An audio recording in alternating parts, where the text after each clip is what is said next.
And today, oh, this is blinking still. Okay.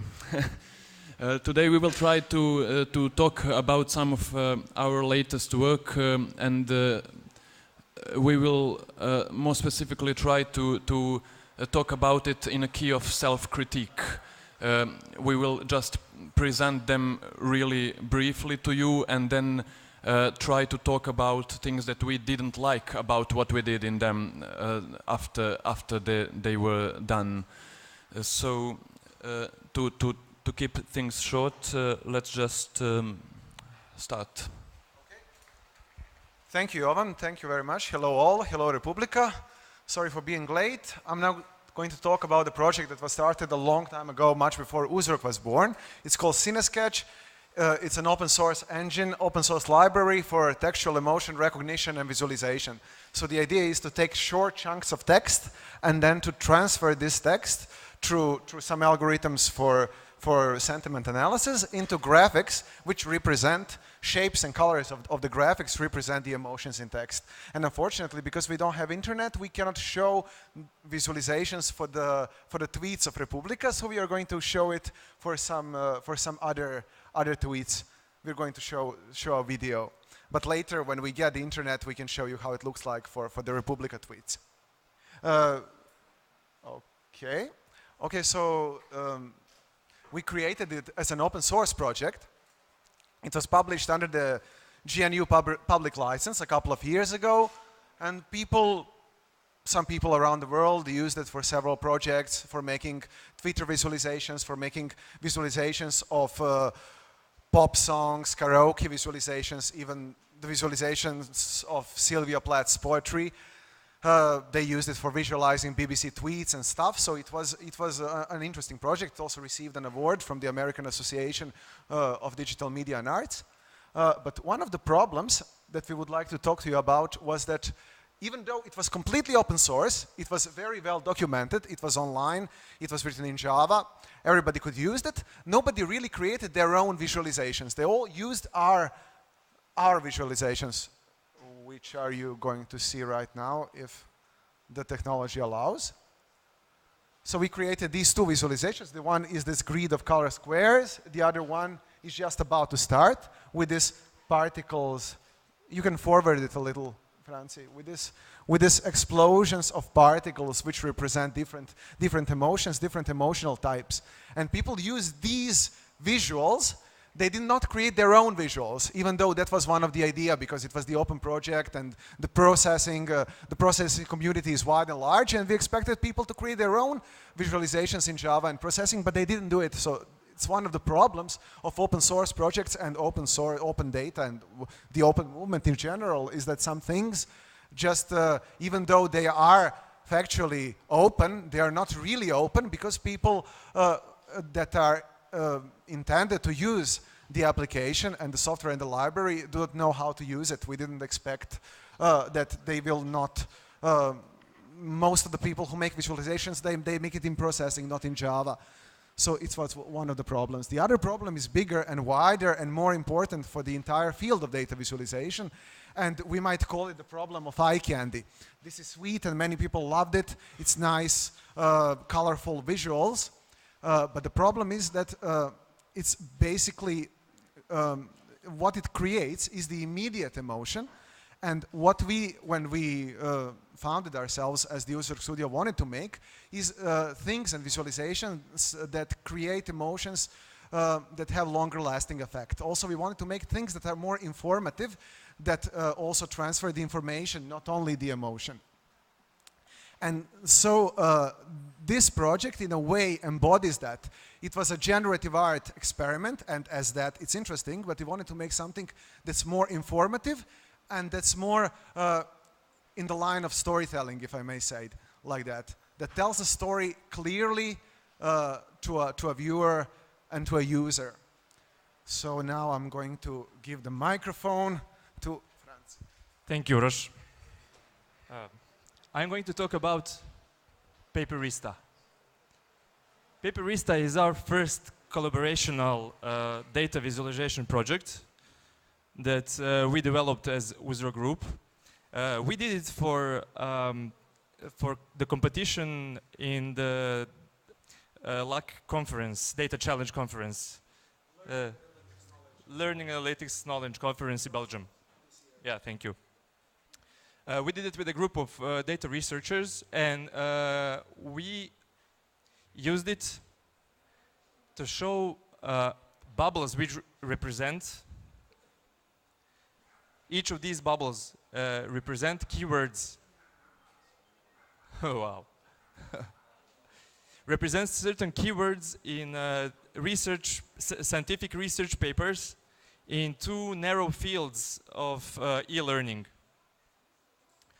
And the size of the bubble represents the share of each keyword in all of the science papers throughout all the conferences.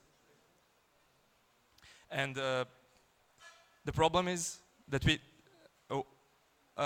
when we developed these data visualizations, we wanted it to be both browser visualizations, where people can browse through papers by clicking on one specific field, one specific keywords.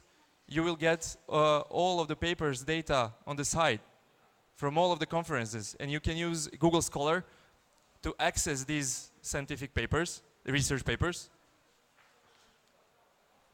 But we encountered few problems that the interface of this data visualization and the browser is too static. The user is not led through this data storytelling in any way. And also the interface of it is not changing when we wanted the way we want it to change. The interface remains the same and somehow too static for our taste.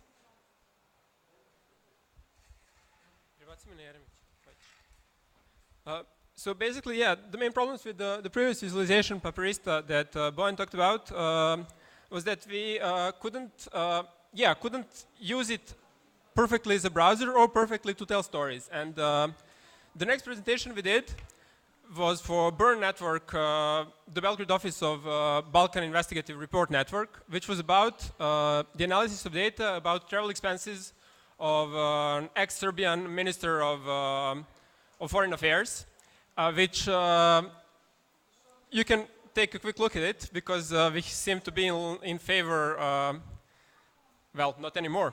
So anyway, the idea was to present the travels within 2 mandates of his during 8 years, basically, to different countries, and how much money he spent on place, on airplanes, and on hotels and other stuff.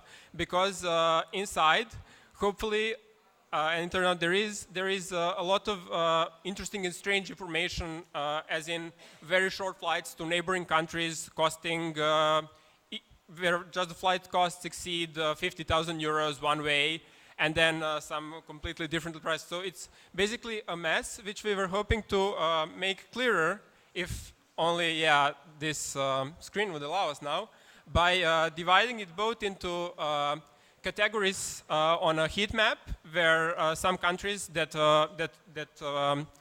had a total amount of money that was larger, represented as more potent or darker and more saturated, and the others less. And you could browse individual countries and see the list of all the flights. It's pretty hard to present how it works, but it is on a website that you can, I don't know, find an address, or we can tell you later if you're interested. But we wanted to talk about the problems we had about this visualizations, our problems with how we tackled it. The first problem is that we found, partly due to problems with the communication with our client, and there are some political issues as well, but partly because the data itself, we couldn't find a way to clearly tell stories. So you could now have a more engaging visualization itself, where you can browse and you're led to explore data, which leads you to different views that are more appropriate to the data that is shown on them, but you don't, no stories get highlighted by the tool itself. You don't see the stories, and this we find as a problem both on the level of engaging people further to explore it more, and on the level of finding some sort of an angle, or why are we making it in the end, why this data is supposed to be shown. So maybe Jovan would like to expand a bit on that. Yeah, so basically what we really wanted to do, and what we almost always want to do with data visualization, is to tell a story. And right here we actually don't have any highlighted story. The user can make a story for himself. He can explore the map, but there is no highlighted story that he can follow and just get an idea of what is going on. So problem with one of the problems with that is really widespread opinion that with visualization you should not make a political statement or any subjective claims, and we do not feel that's true, because what we feel is like whenever you have anything visual, and whenever you have anything in table or basically any kind of information, you have access to it through some medium, and that way you are not you cannot have objective truth. So it's always some medium that is representing your data. So those text that is telling us how much money is spent or something is not more objective than any of this visual stuff, and so it would not be less objective if we just made some story about why is it that it is more spent on Montenegro or Republic of Srpska or something like that. So that's one of the main reasons why we are not completely satisfied with this. Okay. Okay, and for the end, I would just like to present a project that we are about to start. It is related to the data of the city of Pančevo. City of Pančevo is one of the most polluted cities in the Balkans and in Europe in general, and it has this monitoring system that monitors the air pollution of Pančevo, which doesn't have anything to do with this. But we do have this data that's been collected for the last 10 years about pollution in Pančevo, and it's not been represented it's not been presented in any useful way. It's been presented in the form of some really, really bad graphs, and not really in the form of any machine-readable data. So it's not readable to humans, and it's not readable to machines.